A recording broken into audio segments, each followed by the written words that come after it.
शाम के बाद मम्मा चिड़िया को अपने बेटे के लिए भोजन मिल ही जाता है। मम्मा चिड़िया एक पका हुआ अनार लेकर घर आ रही थी। वो सोच रही थी कि आज उसका बेटा लाल अनार देखकर बहुत खुश होगा, मगर पीछे से दुष्ट कौवा आता है और चिड़िया का अनार छीन लेता है। कौवा वहाँ से भाग जाता है। चिड़िया वहाँ बैठकर रोने लग जाती है। दुष्ट कौवा, गंवार कौवा, मुझे बहुत मुश्किल से ये अनार मिला था।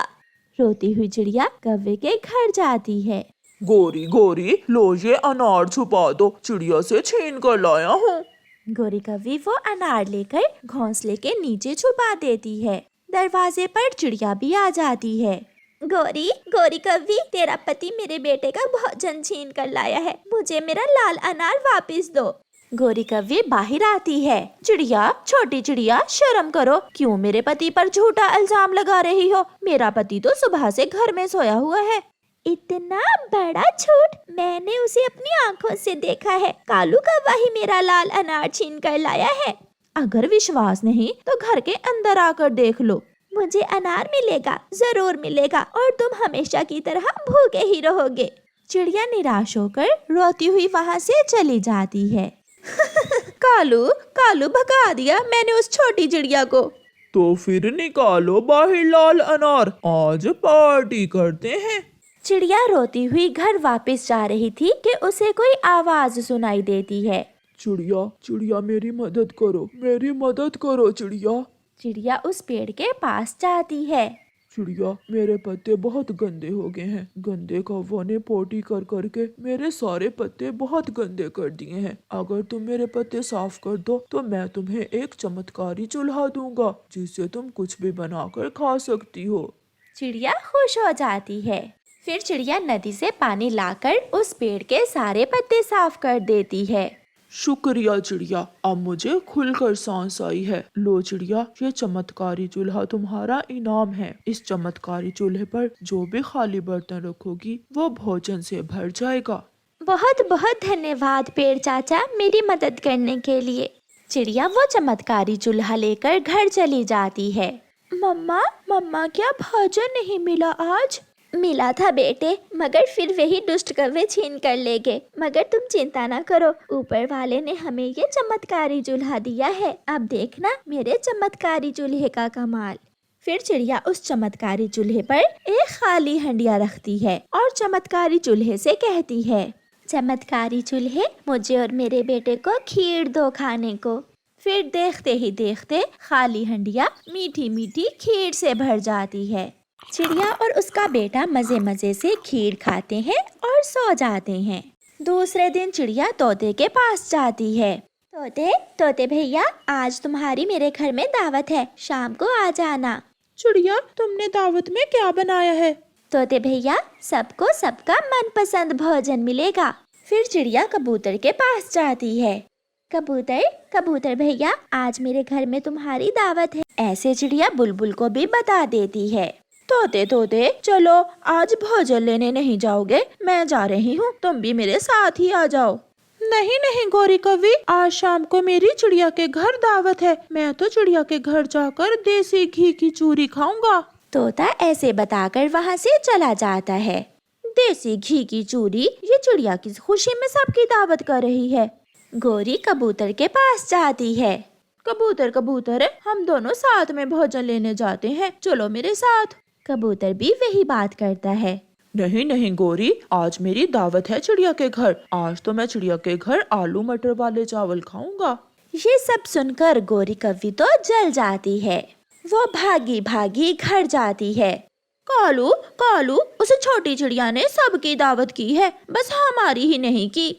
तो फिर क्या हुआ, हम बिना बुलाए मेहमान बनकर चले जाएंगे। फिर शाम हो जाती है। कबूतर भी चिड़िया के घर पहुंच जाता है। थोड़ी देर बाद तोता भी आ जाता है। तोते तोते, जल्दी बताओ आप क्या खाओगे? और बुलबुल बहन, आप भी बताओ। मेरा कबूतर भाई भी जल्दी जल्दी से बता दे। मैं तो खाऊंगा देसी घी की चूरी। चिड़िया अपने चमत्कारी चूल्हे पर अपनी हंडिया रखती है। मेरे चमत्कारी चूल्हे, तोते के लिए चूरी दो। हंडिया चूरी से भर जाती है।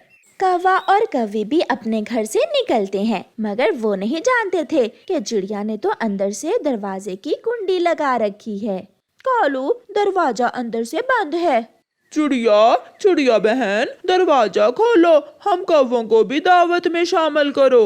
दुष्ट कौवे, गंदे कौवे, चलो भाग जाओ यहाँ से। कौवे खिड़की में जाकर बैठ जाते हैं। मेरे चमत्कारी चूल्हे, जल्दी से हमें आलू मटर वाले चावल दो। हंडिया चावलों से भर जाती है। गोरी और कालू बाहर बैठे पक्षियों को मजे मजे की चीजें खाता हुआ देखकर रो रहे थे, मगर अब तो कौवे चिड़िया के चमत्कारी खानों की खुशबू ही ले सकते थे, क्योंकि चिड़िया अब कौवों से दोस्ती नहीं करना चाहती थी। प्यारे दोस्तों, इस कहानी को लाइक, अपने दोस्तों के साथ शेयर और चैनल को सब्सक्राइब करना बिल्कुल मत भूलना। आपका धन्यवाद। गोरी कौवी को लहंगा लेने का बहुत शौक था। कई दिन पैसे जमा करने के बाद गोरी कौवी पैसे लेकर कपड़ा मार्केट जाती है। रास्ते में जाते जाते वो सबको बताती है, चिड़िया चिड़िया सुनो, आज मैं लहंगा लेने जा रही हूँ, शाम को देखने आ जाना, मैं पहन कर दिखाऊंगी तुम्हें। गोरी, गुलाबी रंग में लेना, काले रंग पर गुलाबी रंग बहुत अच्छा लगेगा। गोरी कौवी आगे जाती है। हरियाली हरियाली तोती, रुको रुको, मेरी बात सुनो। गोरी, मैं दाना लेने जा रही हूँ, जल्दी बताओ क्या बात है। मैं कपड़ा मार्केट जा रही हूँ, आज मैं अपने लिए गुलाबी रंग का लहंगा लेने जा रही हूँ। गुलाबी? नहीं नहीं गोरी कौवी, तू काली है और तुझ पर हरा रंग बहुत जचेगा। मेरी मान तो तू गुलाबी लहंगा लेने की बजाय हरे रंग का लहंगा लेना और चोली लाल रंग की ले लेना। गोरी आगे बढ़ती है और जाती जाती सबको बताती जाती है। आखिर वो कपड़ा मार्केट पहुँच ही जाती है। भाई साहिब, ये ले पैसे और मुझे वो सामने वाला लहंगा दे दे। कौवी कौवी, वो लहंगा तो पूरे 500 का है, 300 में कौन देगा तुझे लहंगा? ये सुनकर गोरी कौवी निराश हो जाती है। चाचा जी, 300 में दे दो ना, हम जैसे गरीब भी तो होते हैं। ना जी ना, पूरे 500 में दूंगा। 500 में ही दूंगा, दफा हो, अपने पास ही रख। गोरी कौवी दूसरी दुकान पर जाती है, मगर वहाँ भी बात नहीं बनती। उड़ते उड़ते गोरी कौवी लिंडे बाजार चली जाती है और वहाँ उसे एक लहंगा पसंद आ जाता है। भाई जी, वो सामने वाला लहंगा कितने का है? वो पूरे 300 का है। बात बन जाती है। इतने ही पैसे तो गोरी कौवी के पास थे। गोरी कौवी 300 में वो लहंगा लिंडे बाजार से ले लेती है। वो बहुत खुशी खुशी घर आती है। उसका पति कालू कौवा घर से बाहर था। गोरी जब वो लहंगा खोलकर देखती है तो उसमें एक बड़ा सुराख था।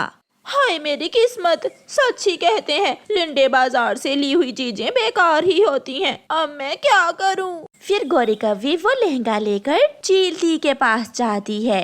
चील दी, मेरे नए लहंगे को चूहा काट गया है, इसे रफू कर दे। ये लहंगा तो पिछले दिन मैंने लिंडे बाजार में पड़ा हुआ देखा था। हाँ, उधर से ही लिया है मैंने, आप जल्दी से इसे रफू कर दें। फिर गोरी कौवी लहंगे में सुराख को रफू करवा कर घर वापस आती है। वो लहंगा पहनती है, मगर वो लहंगा तो इतना बड़ा था कि गोरी सारी ही उसमें छुप जाती है। कालू, ओए कालू, कैसी लग रही हूँ मैं? चुड़ैल, जैसे कोई चुड़ैल हो। जल गे ना। ये लहंगा तुम्हारे बड़ा है, जाओ अपने साइज का लो। लिंडे बाजार से लिया है, लिंडे बाजार में साइज और फिटिंग नहीं देखी जाती, जैसा भी है मुझे तो पसंद है। गोरी जिधर भी जाती उसका लहंगा पीछे पीछे चीजों को बखेरता जाता। इसे दरमियान से काट लो, वरना ये तुम्हारा लहंगा पूरे घर का सामान बखेर देगा।